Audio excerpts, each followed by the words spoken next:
দোতলায় উঠতেই একটা আওয়াজ শোনা গেল। শব্দটা গোঙানির। সামনে একটা ঘর ছিল। দরজাটা ধাক্কা দিয়ে খুলে ফেলতেই আশ্চর্য হয়ে গেলাম। ঘরের মধ্যে সেই সাহেবটি উপুড় হয়ে পড়ে আছে, আর তার খানিকটা দূরে সেই পিস্তলটা। বাংলা সাহিত্যের ভয় ও রোমাঞ্চকর গল্প দিয়ে সাজানো এই উপস্থাপনা। নমস্কার, আমি বিক্রম। আপনারা শুনছেন গল্পকথা। নিয়মিত রোমাঞ্চকর গল্প শুনতে অবশ্যই চ্যানেলটিকে সাবস্ক্রাইব করুন। শুনতে থাকুন আজকের গল্প, অশরীরীদের আনাগোনা।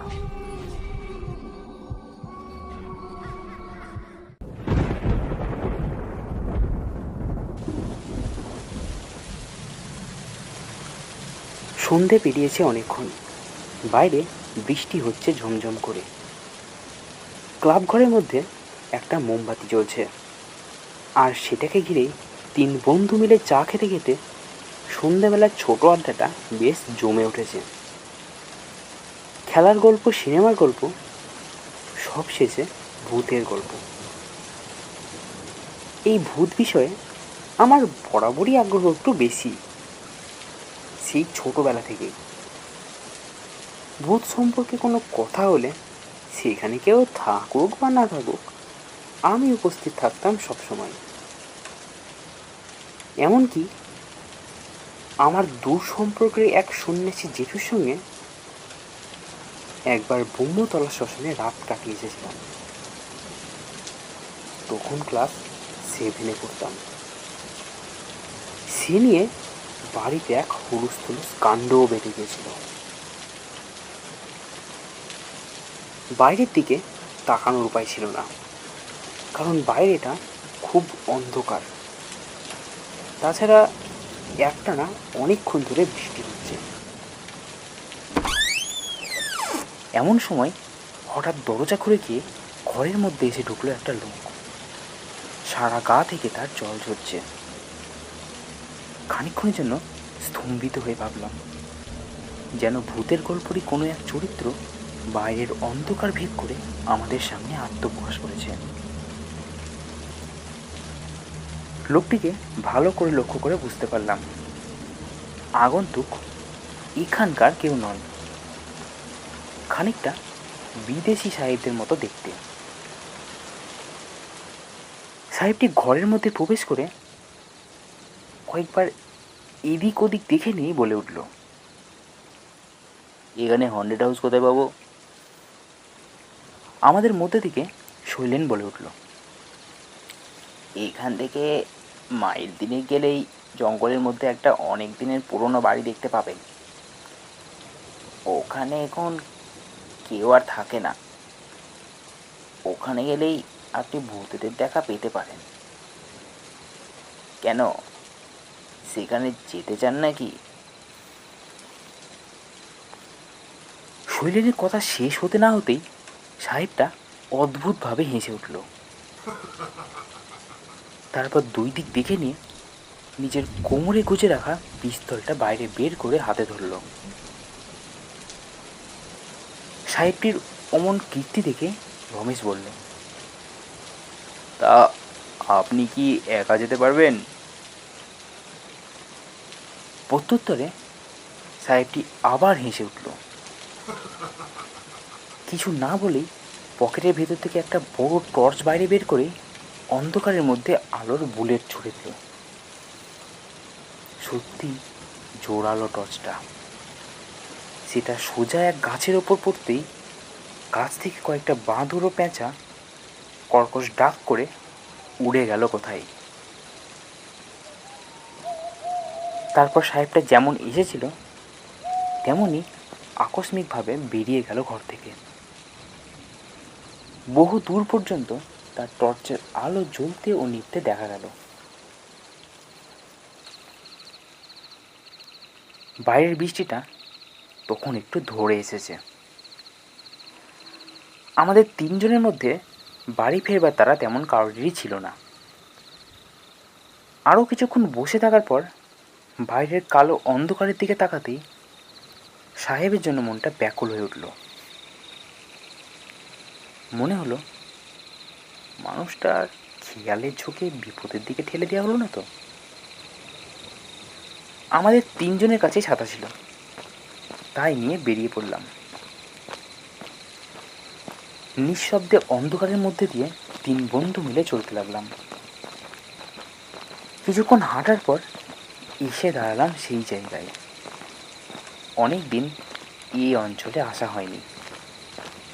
বাড়ির সামনেটা ঝোপ ও কাঁটা গাছে ভরে গিয়েছে।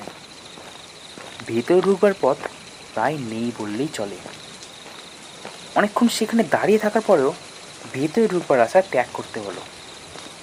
তাছাড়া এই আধার রাত্রে ওই বাড়িতে ঢোকা মানে নিজেকে সাক্ষাৎ জমের মুখে ঠেলে দেওয়া।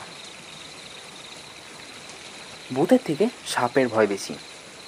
অবশ্য এর আগে এই বাড়িতে কেউ ঢুকেছে কিনা তার কোনো চিহ্নও পাওয়া গেল না।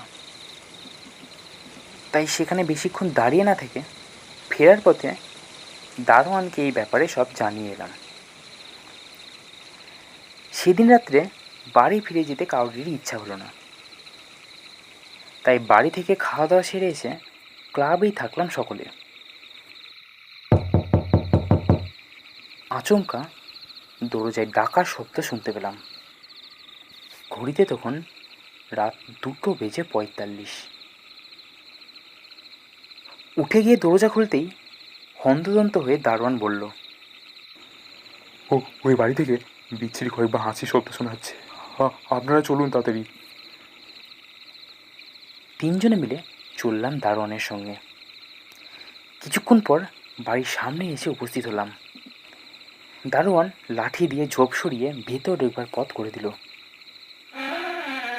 দরজা খুলে ভেতরে ঢুকতেই এক ঝাঁক ঝাঁঝিকা উঠতে লাগলো। তারপর দারোয়ানের পেছনে পেছনে সোজা সিঁড়ি দিয়ে দোতলায় উঠতেই একটা আওয়াজ শোনা গেল। শব্দটা গোঙানি। সামনে একটা ঘর ছিল। দরজাটা ধাক্কা দিয়ে খুলে ফেলতেই আশ্চর্য হয়ে গেলাম। ঘরের মধ্যে সেই সাহেবটি উপুড় হয়ে পড়ে আছে, আর তার খানিকটা দূরেই সেই পিস্তলটা। তার মুখ থেকেই আসছে একটা গো গো শব্দ। আর ঠিক তার পাশেই একটা ডায়েরি, তার ওপর জ্বলন্ত টর্চটা পড়ে আছে। সম্ভবত টর্চ জেলেই ডায়েরিতে কিছু একটা লিখছিলেন। শৈলেন ডায়েরিটা হাতে তুলে নিল, তারপর সেটা পড়তে লাগলো। তাতে লেখা আছে 12:45।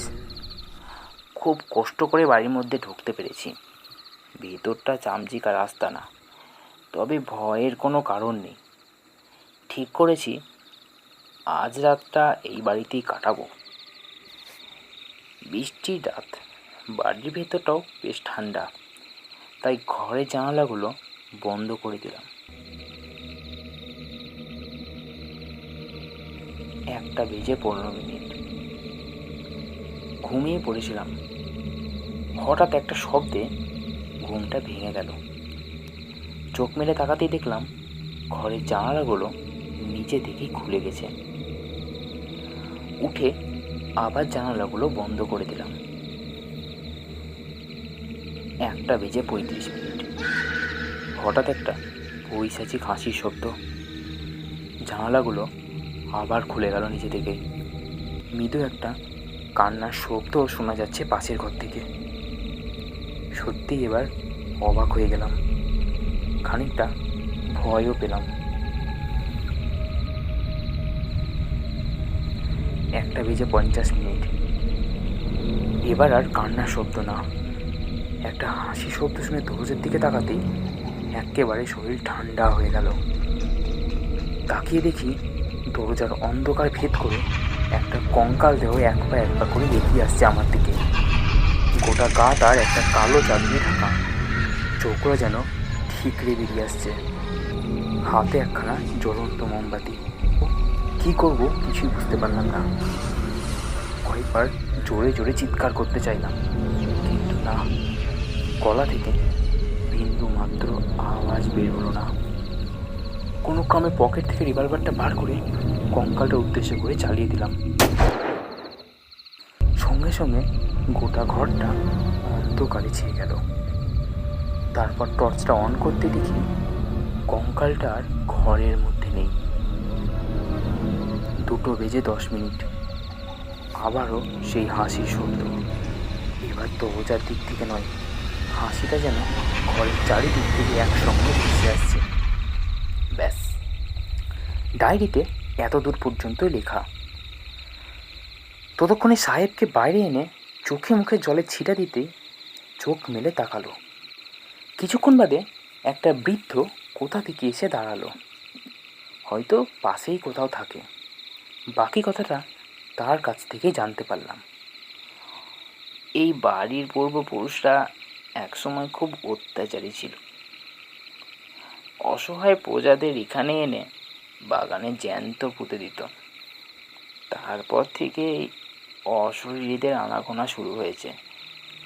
এমনকি এই বাড়ির জমিদারও তাদের হাতেই মারা গিয়েছে। এই বলে বৃদ্ধ দারোয়ান দুবার রাম রাম বলে অন্ধকারের মধ্যে কোথায় মিলিয়ে গেল।